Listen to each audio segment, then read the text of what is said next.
guys, Emily here, Highland Ridge Farms, as you all very well know.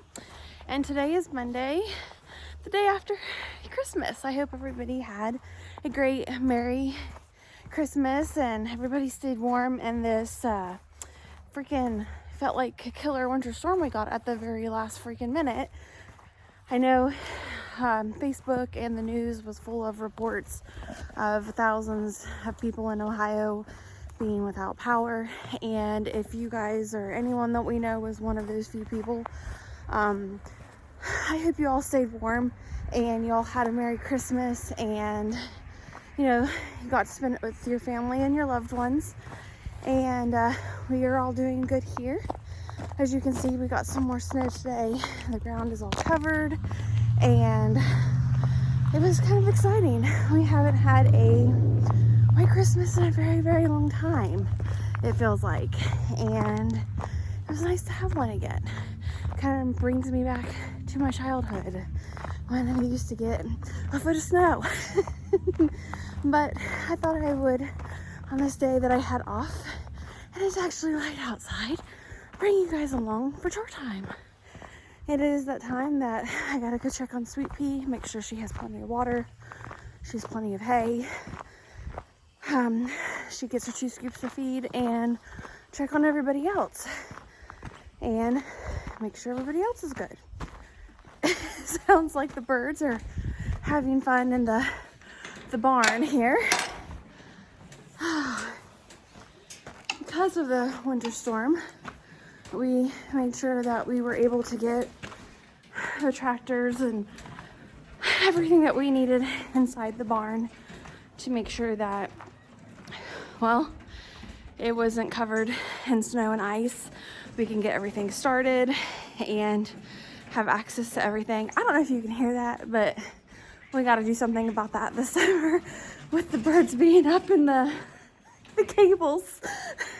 If you hear me screaming here in like 2 seconds, it's because I'm being dive bombed by a bird. I apologize. Hi, CP! And somebody's here waiting for me. She's getting to be such a big girl. She's getting some brown on her and everything. Say hi, CP. And yes, she still tries to poke her head through the gate. As you can tell, she wants some lovin's. Oh, she's got me quite a bit of chores to do this evening, because somebody, if you can't tell right there, knocked over her heated water. What are you doing, kid? So, pray excuse me. This is hard to do with one hand. Even though we have it tied, she still finds a way to knock it over every single time. But I'll make that the last thing on the agenda. First, I want to make sure she has plenty of hay and stuff. So, make sure we also don't have, if you can't tell, one of our dogs has been making a bed in the hay. If you have a beagle and you all know the pains probably of trying to keep him in a pen, I don't know how many times we've came out and we've caught him literally climbing over the freaking fence. Yes, I'm giving you some hay. She's hungry. And I don't know how many times we put him in the pen just to turn around and get to the shop or the barn here door. He's beat us over here. Like he escapes in like 2 seconds. But he knows where all the warmth is and where the hay is. She's getting to be a big girl. Look at her. She's eating her hay. Again, like I said, just thought I'd bring you guys along.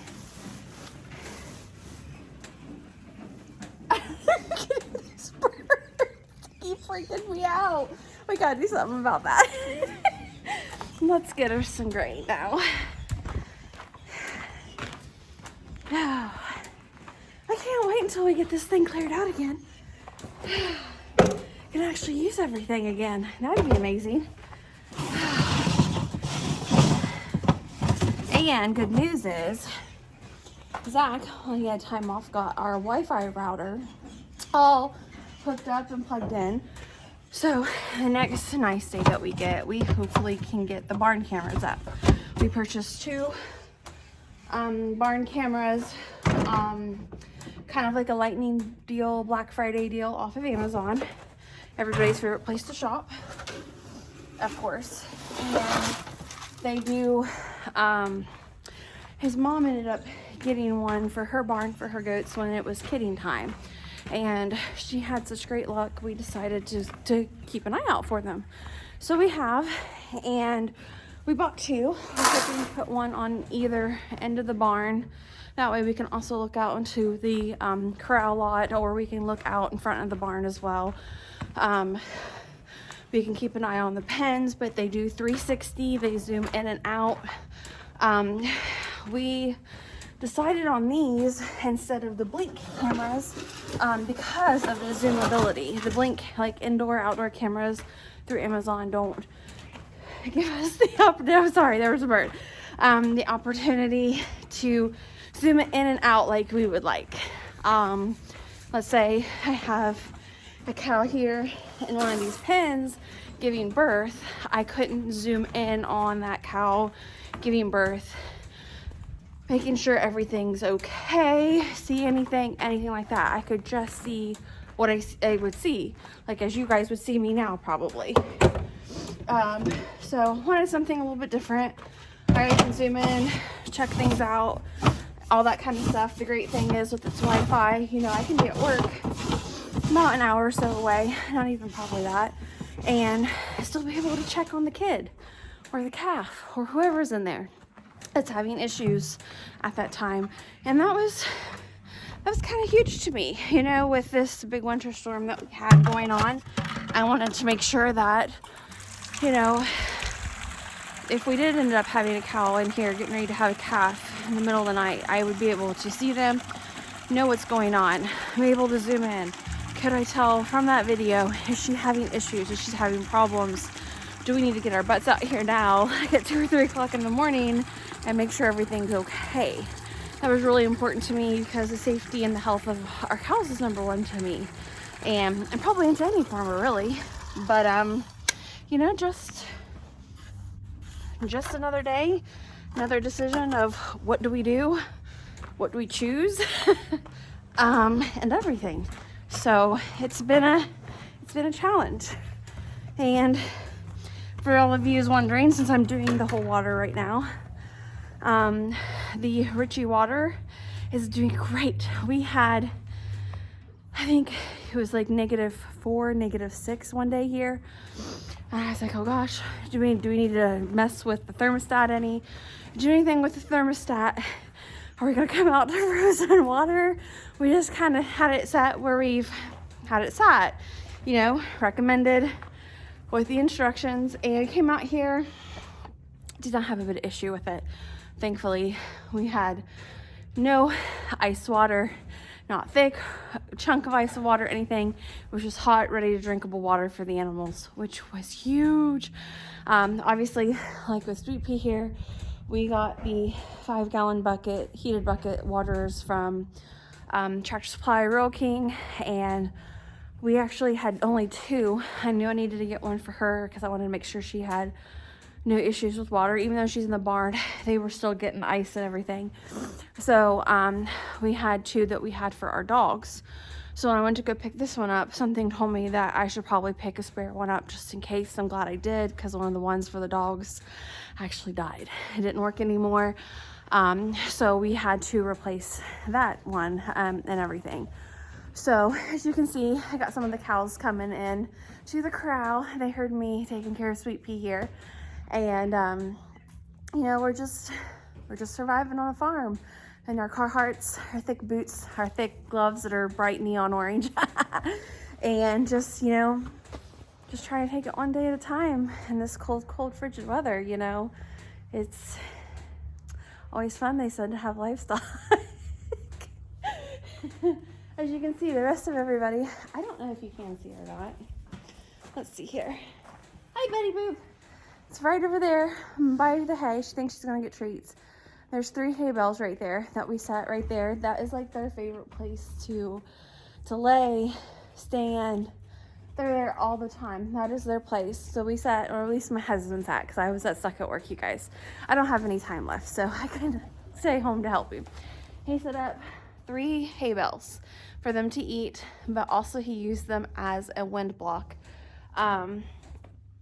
I've said in previous, videos that our animals, especially our Highlands, Scottish Highlands, they are, are bred for this. They are bred for this really, really cold weather and everything. But the thing that we were worried about was we went from like 40, 50, 60 degree weather to negative temperatures really quickly, and we had brutal 40-mile-per-hour winds. And we just wanted to make sure, just in case it got too brutal for them, is that they had that wind block just to block them from the wind. Not necessarily the cold, but the wind itself, because it was pretty ferocious. I mean, stuff was going flying at night. We were losing our, Highland inflatables, and I'm trying to hide the fact that Betty's right behind me peeing, and I'm really sorry, but this is farm life. And we just wanted them to have a place, if it got to the point it got too windy, they could go behind those hay bales and just have some shelter, just have some time to where they could lay down, not have to worry about the wind. And that's where they stayed. They did fantastic. They had no issues. Now they're eating it down like it's nothing. And, Betty here is one of the ones that we're waiting for her to give us a calf. She's holding that baby hostage just like the rest of them. Psyching us out with is she gonna give us one? Is she not gonna give us one? It's hard when they eat so much hay, they get kind of like that bloated belly. But she's always had this belly. Like, when we weaned her from her last calf, she got really slim. But she was healthy slim. But now she has this belly that's not going away, where she's just really, really, really round. And so we're pretty sure she has a calf. It's just, when is she gonna have the daggone thing? We're looking into vet checks and everything, confirming they're pregnant and all that stuff a little bit better when we get our facilities inside the barn a little bit better set up. We're hoping to get the corral system done this year, get it more usable to where we can get them in there really easy, have the vet come out, have the vet pregnant check them, and we just have a better idea who's pregnant and who's not pregnant. It's not a guessing game, or trying to check, for signs of pregnancy, or, like Scarlett this past November, she gave us all the signs of, we thought was going to go into labor soon. She started having slime in her back, area, and just, having that fun time of raising and lifting her back tail, and just showing all the textbook signs to us as, hey, I'm going to have a calf soon. I'm going to go into labor soon. But she has not, hasn't bagged up, didn't ever do that. Now we're in December, a month later, and she's honestly getting rounder. She's just getting bigger. So I think she does have a calf. She's just psyching us out when she's going to have it, how far along she is. As you can tell, Betty's just waiting for me to give her a treat. And Hakey's over there getting a drink of water, and the rest of them are just over there hanging out by the hay bales. So I'm just going to finish up the rest of my chores. I don't think I'm going to be able to dump the water into Sweetie without possibly dumping my phone into the water, because it's how I am right now, videoing everything. I'm not fancy like other people. Don't have a fancy camera, GoPro or anything like that. Just using my cell phone for right now to document everything on here, and it's working pretty well for me. But at the same time, don't want to land my very expensive phone into a pot of water and having to replace that right after Christmas. Let's just wait a little bit longer to replace that. So I hope everybody's had, like I said, a great Christmas. Everybody stayed warm. Everybody enjoyed time with family and friends, and had lots of fun and laughter, and just enjoyed themselves. Me and Betty and Delilah and Hakey and the rest of the fold wish you all a Merry Christmas, and we hope to see you soon. And as always, I'll keep you updated, and hopefully here in the near future I will have good news of a baby update. So everybody have a great rest of the week, and we'll see you hopefully in the new year. Take care. Bye.